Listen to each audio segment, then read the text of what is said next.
할렐루야. 우리 옆에 분들과 함께 인사 나누시도록 할까요? 사랑합니다.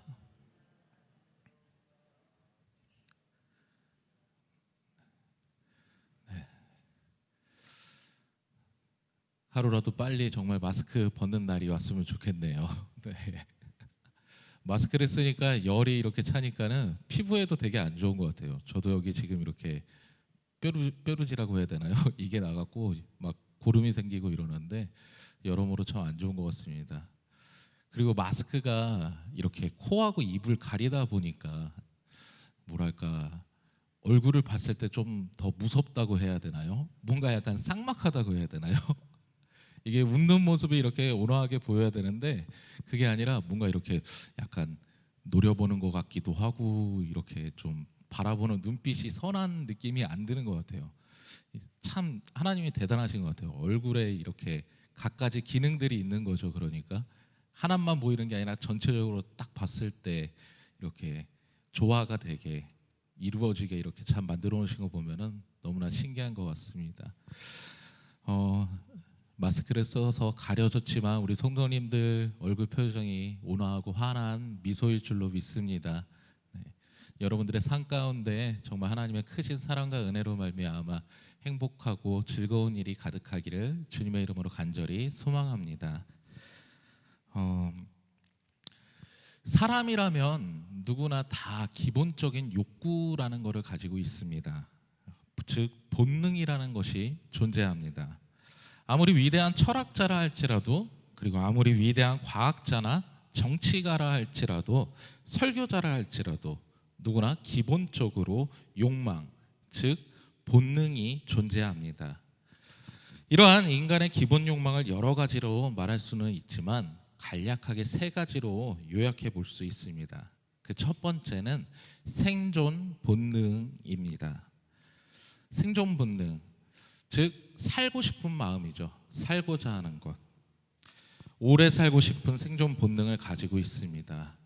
살고 싶은 마음이 가득한데 그런데 가끔은 일이 뜻대로 안 되고 그리고 마음대로 풀리지 않을 때면 죽고 싶다, 죽겠다라는 그런 말도 쓰기도 합니다.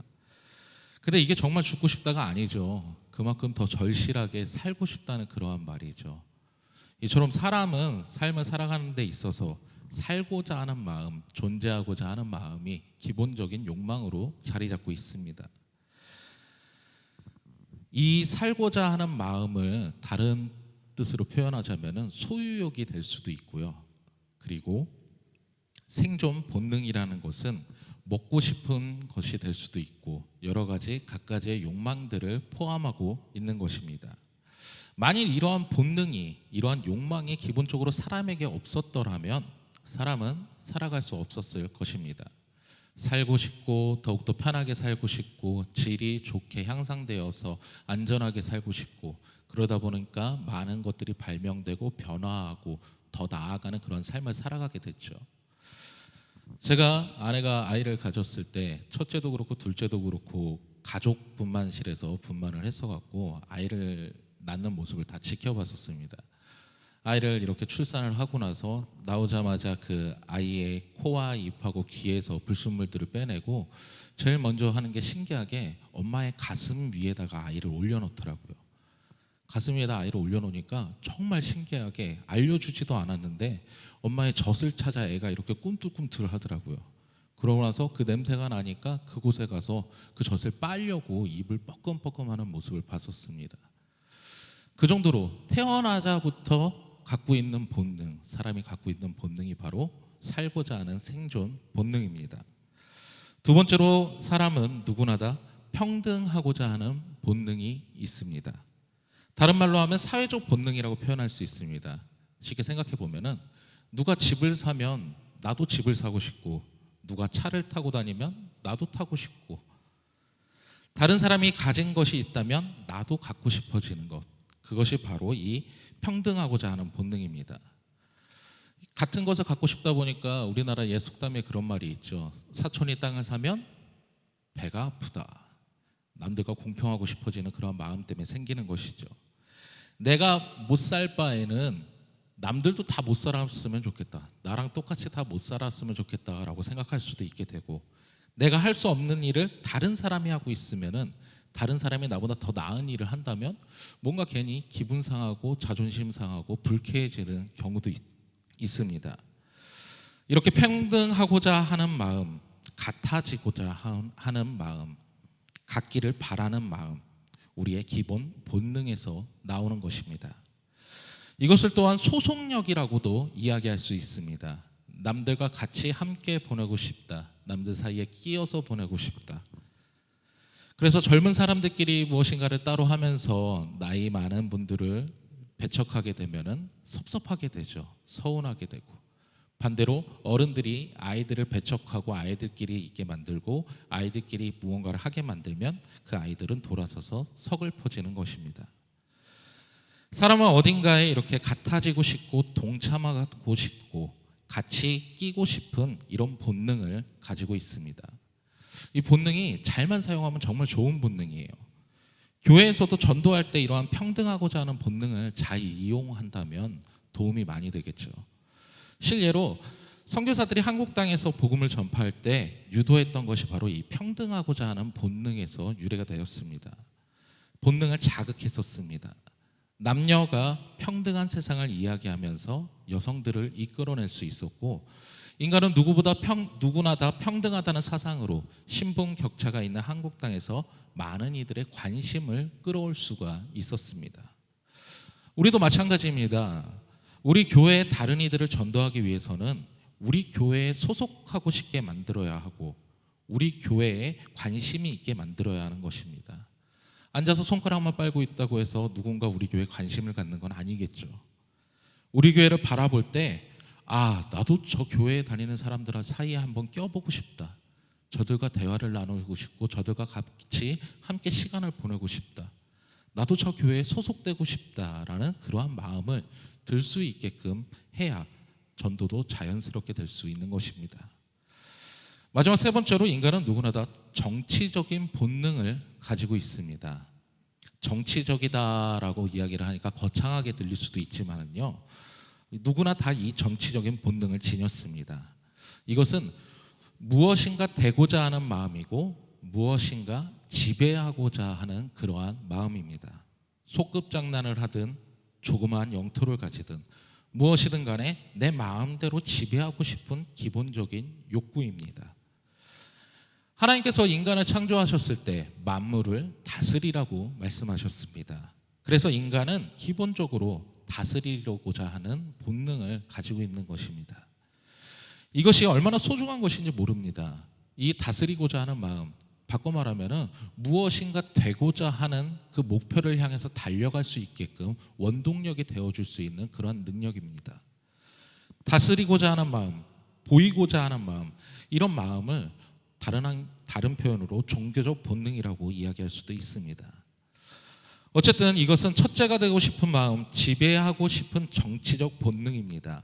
그래서 우리 가정에서도 가장이 존재하고 학교에서도 반장이 존재하는 것이고, 심지어는 가정 부인이라고 해서 하나 더 붙여서 주부라고 주자를 붙여줘야 마음에 드는 상황이 됩니다.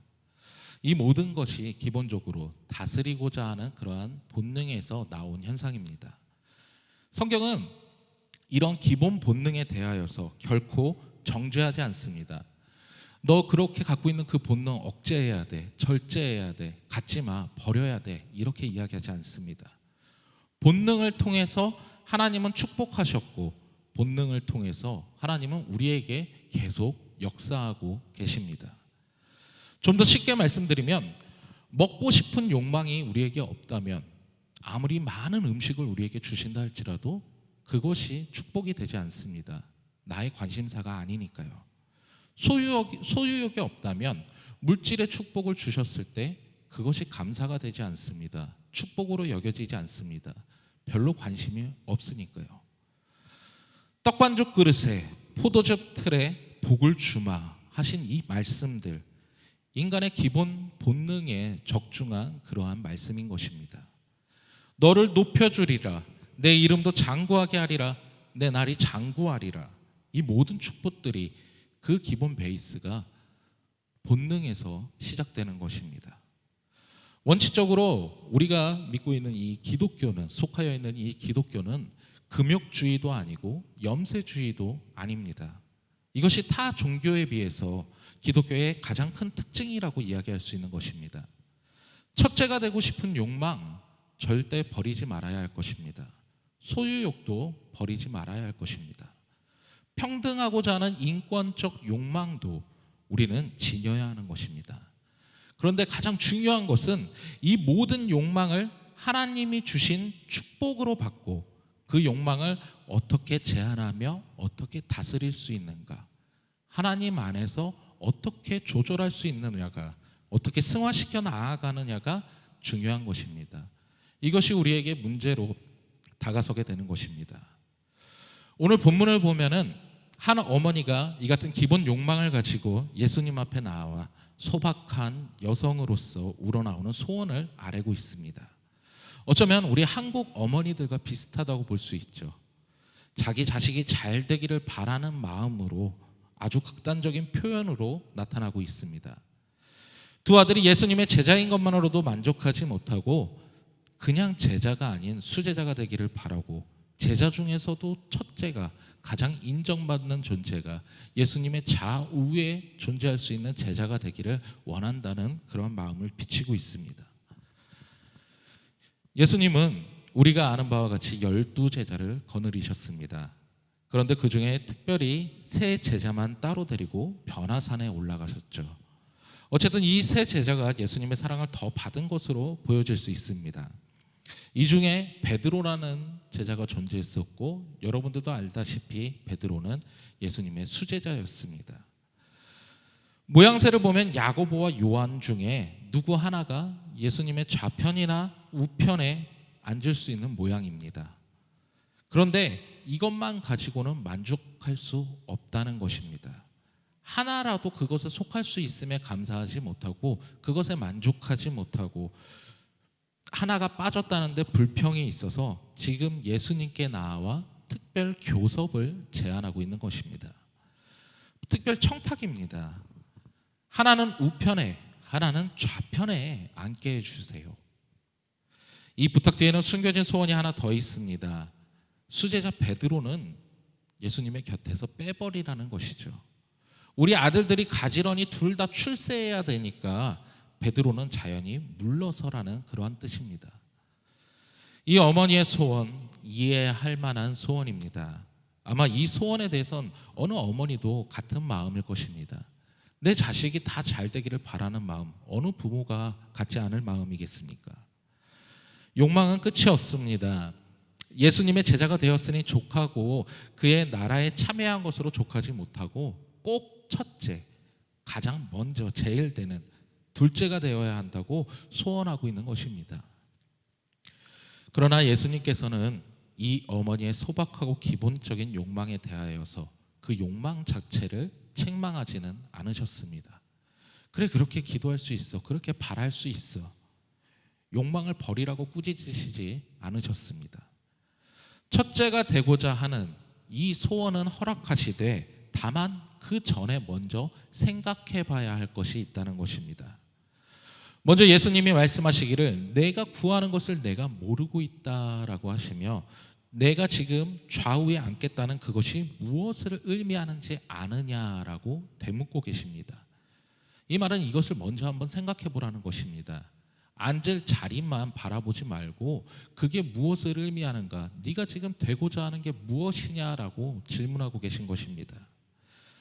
예수님은 지금 십자가를 지기 위하여서 예루살렘을 향하여 마지막 길로 올라가는 도성에 있습니다. 이렇게 비장한 걸음을 걷고 있는 예수님께 이러한 허황된 꿈을 말하고 있으니 진정 구하는 바를 알고 있느냐고 물으시는 것입니다. 사랑하는 성도 여러분, 여러분들이 무엇인가를 바랄 때 여러분들이 정확하게 구하는 것이 무엇인지를 알고 계십니까? 무엇을 구하고 계십니까? 주님께서 지금 여러분들에게, 솔로몬에게 물으신 것처럼 말씀하신다면 무엇을 정확하게 구하시겠습니까?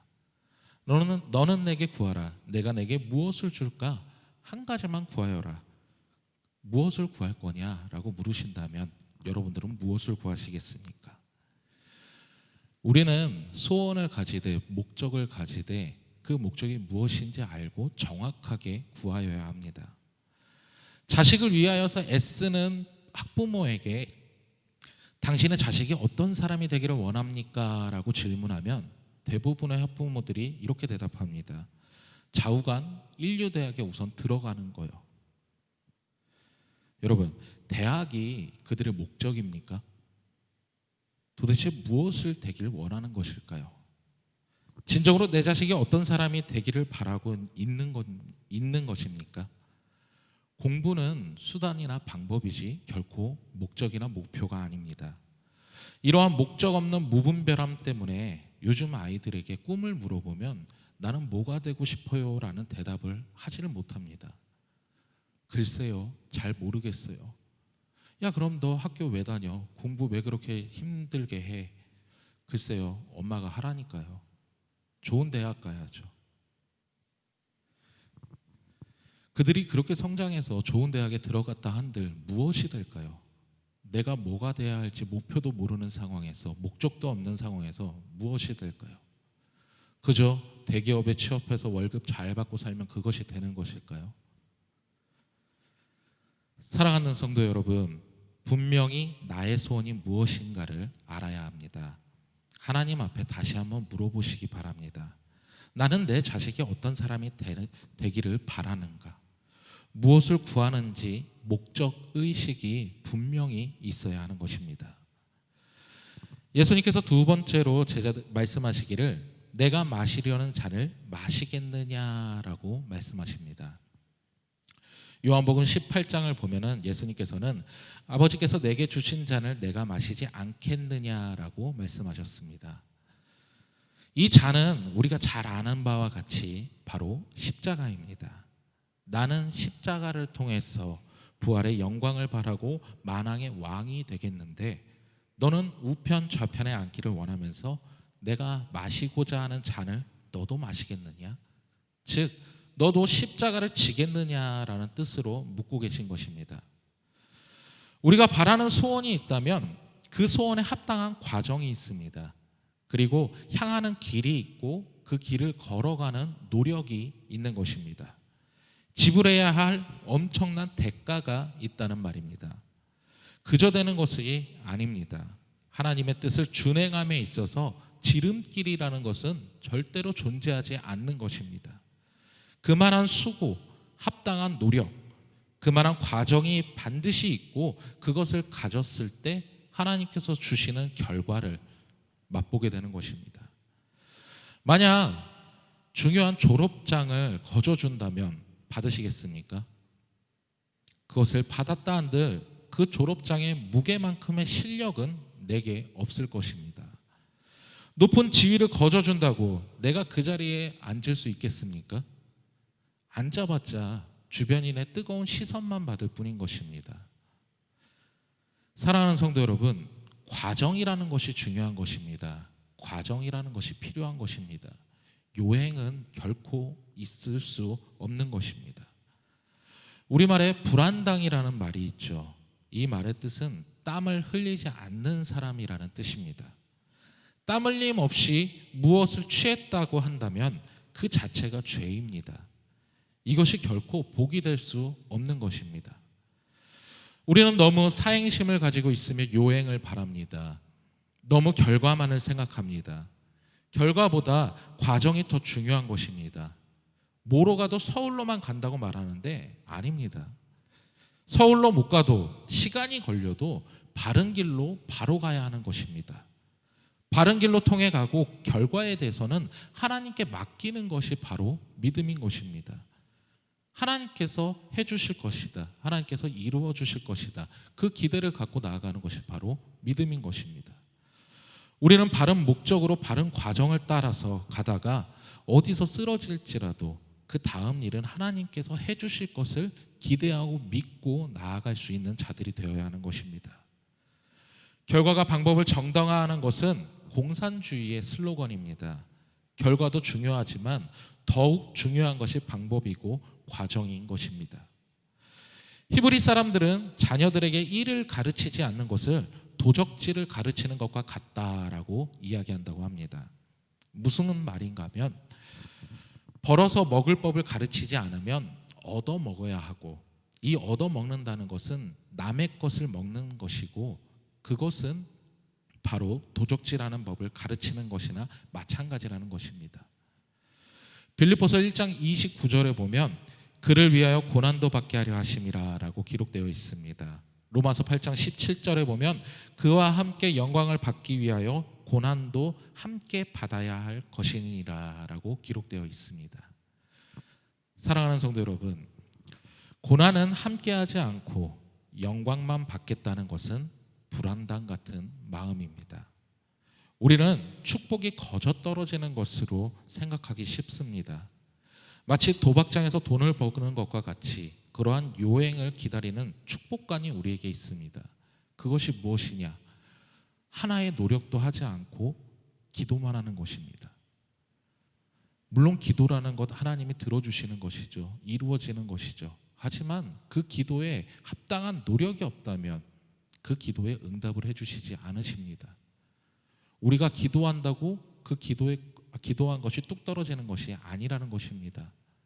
그에 합당한 길을, 그 기도를 하는 데 있어서 맞는 길을 걸어갈 때, 우리가 감당하고 수고하고 땀 흘릴 때, 헌신하고 봉사할 때 그 기도의 응답이 우리에게 보여진다는 것입니다.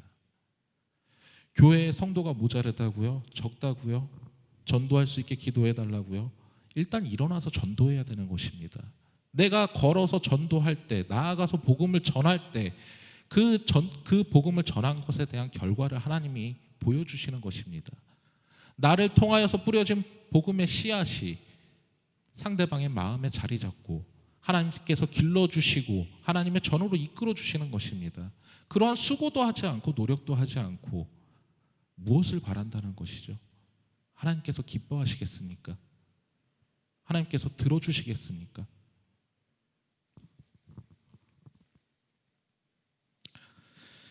구약 말씀에 분명히 말씀하시기를 수고한 대로 먹을 것이라고 말했습니다. 성도 여러분, 이것이 축복입니다. 수고한 대로 먹을 수 있는 것입니다. 내가 뿌린 대로는 열 수 있는 것입니다. 우리 오산중앙교회 성도님들께서는 열심히 뿌리고 추수할 수 있는 성도님들 되시기를 간절히 소망합니다. 세 번째로 예수님께서 말씀하시기를 예비한 자가 받을 것이라고 말씀하셨습니다.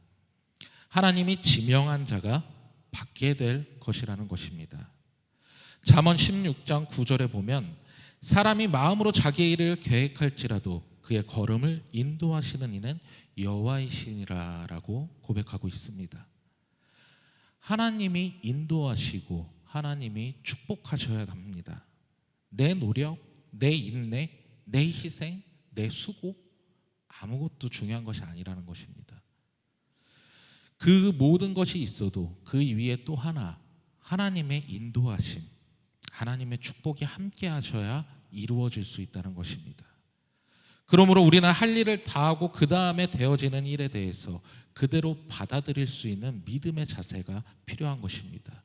겸손이 필요한 것입니다. 내 욕정, 내 열망, 내 생각, 내 뜻대로 하는 것이 아니라 내가 수고한 것에 대한 하나님의 결과를 겸손함으로 기다릴 수 있어야 된다는 것입니다. 여기서 한 가지 생각해 볼 것이 있습니다. 아까 이 어머니가 자기의 아들을 좌우편에 앉게 해달라고 교섭하고 있는데 이 말을 들은 나머지 10명의 제자가 두 형제에 대하여서 분개하였다라고 기록되어 있습니다. 왜 분이 여겼겠습니까? 어이없게 이들도 마찬가지로 공짜를 바라고 있었기 때문입니다. 어라? 우리도 이렇게 고생하고 있는데, 우리가 이렇게 예수님 곁에서 힘들게 일하고 있는데 어머니 대꾸하고 저렇게 말해갖고 저렇게 거저 먹으려고 해? 이렇게 생각했을지도 모릅니다. 성도 여러분, 세상에 공짜는 없습니다. 아까도 말씀드렸지만 거저 먹으려 한다면 그건 불안당입니다. 제가 이렇게 비가 오는 날이면은 되게 아쉬운 마음이 들어요. 안타까운 마음이 들어요. 무슨 마음이냐? 오산 시장에 보면은 어느 날 시장 위에 덮개를 했어요. 덮개를 쭉 해갖고 비를 안 맞고 그 시장을 걸어갈 수 있게 했는데, 이상하게 유독 이쪽 저희 교회 들어오는 입구 쪽 저 편에 보면은 오산시장, 오색전 시장이라는 편말이 안쪽에 들어가게, 거기 앞으로 좀 더 나가도 되는데 걷다 그냥 그렇게 해놨더라고요. 그걸 볼 때면은 우리 교회에서 시에다가 이야기를 해갖고 우리 교회가 돈을 댈 테니까 저거 시장 안에 있어서 시장이라는 편말도 잘 안 보이는데 앞쪽까지 땡겨서 합시다. 이거 우리 교회가 할 테니까는 앞쪽까지 땡기고 이거 우리가 비용 될 테니까는 대신 그 밑에 오산중앙교회라고만 적어주세요라고 부탁하고 일을 했더라면, 그러면 우리 교회 입구가 좀 더 잘 보이지 않았을까? 차가 굳이 교회 앞까지 안 들어와도 그렇게 천장을 했으면 저 사거리 길가에서 그냥 내려서 편히 걸어올 수도 있고, 지나다니는 사람들도 우리 교회가 여기 있다라는 거 좀 더 잘 알 수 있을 텐데, 그런 아쉬움이 듭니다.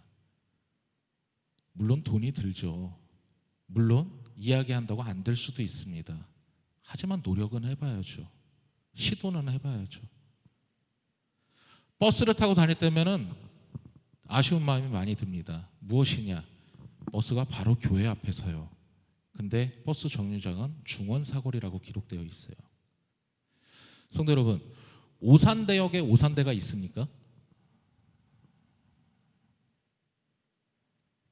생각해 보세요. 오산대역에 오산대가 있습니까? 아니요. 홈플러스가 있습니다. 근데 왜 오산대역일까요? 오산대에서 자기 학교 알리려고 그 역의 이름을 따낸 것입니다. 병점역도 처음 생겼을 땐 병점역이었어요. 근데 어느 순간 한신대역이라고 하더라고요. 한신대에서도 자기 학교를 알리기 위해서 그렇게 한 겁니다. 버스에서 내릴 때 중원사거리, 오산중앙교회라는 단어 하나만 들어가도 그 영향력은 엄청난 것입니다. 안 될 수도 있어요. 못할 수도 있어요. 하지만 하고자 하는 시도도 안 했잖아요.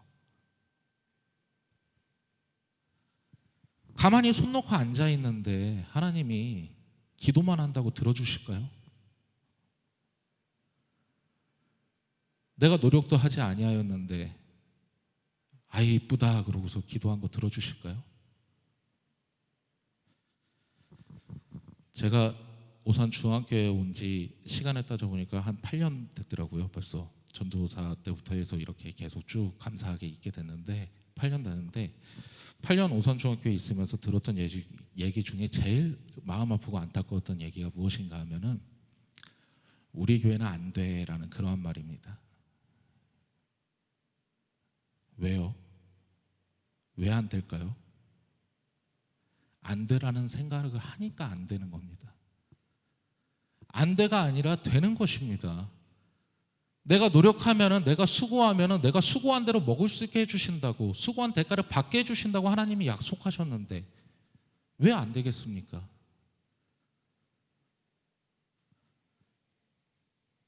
제가 이전에도 말씀드린 적이 있는데, 저는 목회자가 되겠다고, 목사가 되겠다고 마음 먹었을 때 하나님이 이렇다 하는 분명한 목회적 소명을 주시지 않았다고 말씀드렸었습니다.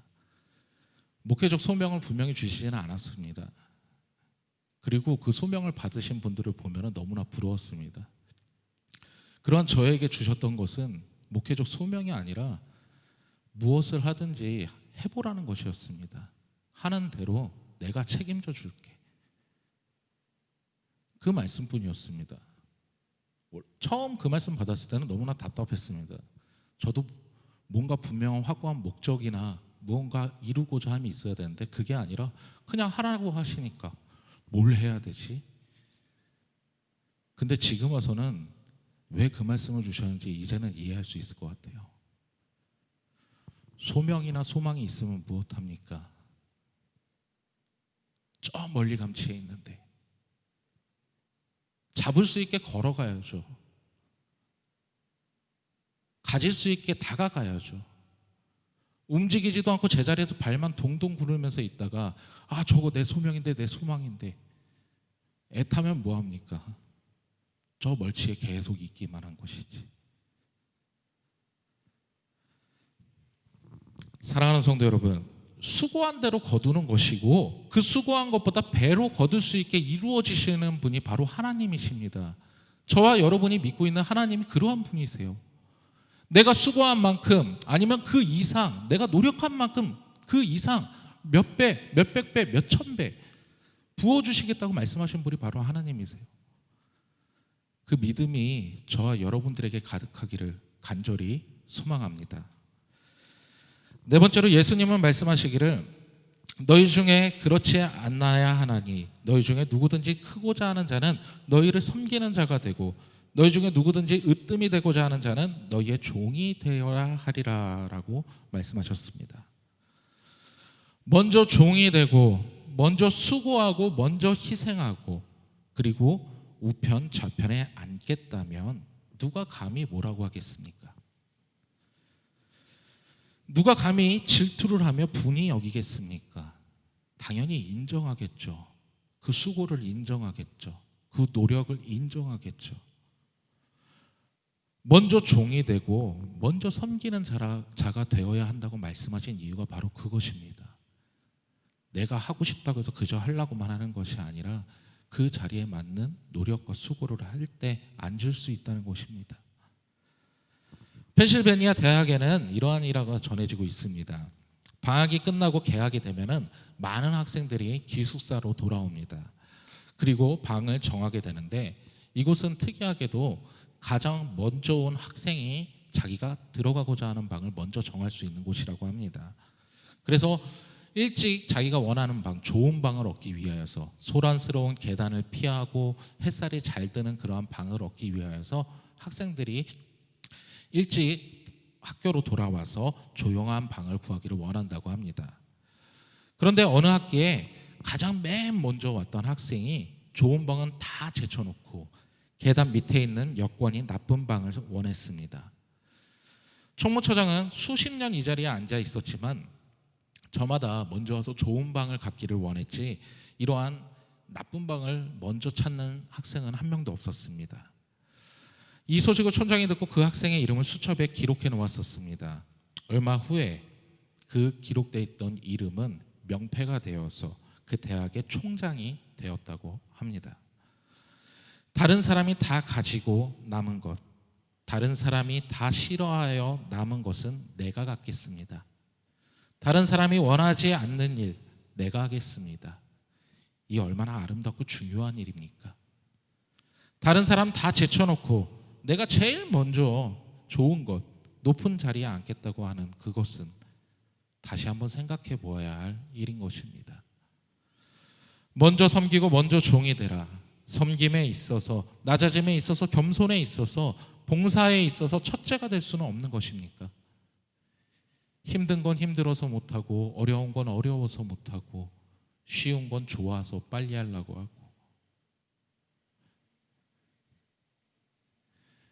인자는 섬기러 왔노라 라고 예수님께서 말씀하셨습니다. 이제 우리는 무엇을 구하고 있습니까? 우리는 첫째가 되고자 하는 욕망을 버리지는 말아야 하는 것입니다. 그러나 그 욕망을 다스릴 줄 알아야 하는 것입니다. 언제나 좋은 것에, 언제나 화려한 것에, 언제나 높은 것에 첫째가 되려는 것이 아니라 스스로 낮은 것에, 스스로 어려운 것에, 스스로 힘든 것에 주님의 이름으로 첫째가 될 수 있어야 하는 것입니다. 그러기 위해서 우리는 봉사하고 겸손하고 희생하고 순종하는 것입니다. 그것이 바로 주님을 높이는 일인 것입니다. 주님께서 그러한 여러분들을 영화롭게 하실 것입니다. 인자가 온 것은 섬김을 받으려 함이 아니라 도리어 섬기려 하고 자기 목숨을 많은 사람의 대속물로 주려 함이니라. 사랑하는 성도 여러분, 이 말씀을 항상 기억하고 올바른 신앙생활하는 여러분들이 되시기를 주님의 이름으로 간절히 소망합니다. 이러한 올바른 본능이 여러분들에게 있으셔서 주님의 크신 축복을 받는 성도님들 되시기를 간절히 소망합니다.